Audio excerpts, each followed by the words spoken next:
এই নাও, গরম গরম খাওয়া শুরু করো। তুই বসবি না? তোমরা শুরু করো, আমি আসছি। নানি এই নাও।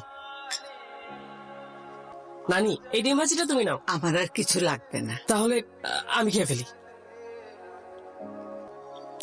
তুই তোর মায়ের মতো হয়েছিস। তোর মাও ইলিশের ডিম ভাজা অনেক পছন্দ করত। মা এই ডিম ভাজিটা তুমি নাও। আমার ডিম ভাজি ভালো লাগে না বাবা, তুই পছন্দ করিস, তুই পুরোটা খা। কি রে, খাওয়া শেষ না করে কোথায় যাস?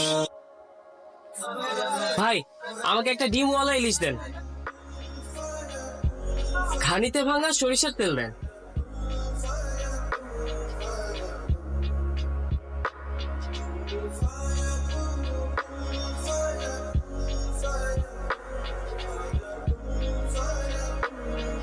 সন্তানের ভালো লাগার জন্য একজন মায়ের কত ভালো লাগা হারিয়ে যায়, কত পছন্দ অপছন্দের রূপ নেয়, সেটা আমরা সন্তান